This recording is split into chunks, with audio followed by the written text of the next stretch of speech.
ধানমন্ডি ৩২-এর শেখ মুজিবের যে বাড়িটি, সেই বাড়িটি ভেঙে ফেলার জন্য এই মুহূর্তে ক্রেন নিয়ে আসা হয়েছে এখানে। এবং কিছুক্ষণ আগেই কিন্তু মূলত ক্রেনটি ধানমন্ডি ৩২ নাম্বারের যে সড়কটি রয়েছে সেই সড়কটি দিয়ে প্রবেশ করে ছাত্র জনতা মূলত বলছেন যে এই বাড়িটি মূলত ভেঙে ফেলার জন্য।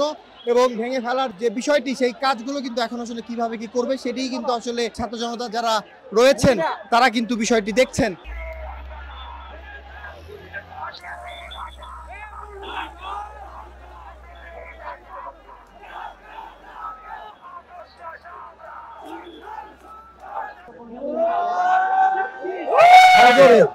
শহরে ৩২ নম্বরের যে বাড়িটি রয়েছে সেই বাড়িটির দেয়ালে কিন্তু আঘাত করা হচ্ছে ক্রেন দিয়ে। এবং ক্রেন কিন্তু আসলে সজোরে কিন্তু আঘাত করছে এবং কিছুক্ষণ পরপরই মূলত সজোরে কিন্তু আসলে পেছন নিয়ে আবারও কিন্তু সামনে এনে কিন্তু আঘাত করার চেষ্টা করে কিন্তু ৩২ নম্বরের যে ভবনটি রয়েছে সেই ভবনটি সজোরে আঘাত করা হচ্ছে।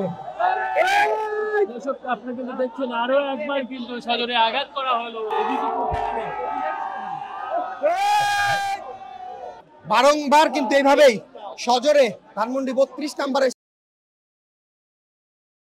আঘাত করছে এবং বাড়িটি ভেঙে ফেলার প্রয়াস কিন্তু তারা দেখাচ্ছে। অর্থাৎ ক্রেন দিয়ে আসলে একটু কষ্টকর আসলে ভেঙে ফেলাটি, কিন্তু তবুও কিন্তু আসলে ক্রেন দিয়েই চেষ্টা করছেন যিনি চালক রয়েছেন, তিনি কিন্তু বারবার ছাত্র জনতার নির্দেশনা মোতাবেক তিনি আঘাত করছেন সজোরে ভবনটির গায়ে। ট্রেনের যে সম্মুখ ভাগটি রয়েছে সেই ভাগটি দিয়ে কিন্তু বারংবার যে দেয়াল, সেই দেয়ালটিতে কিন্তু আঘাত করা হচ্ছে।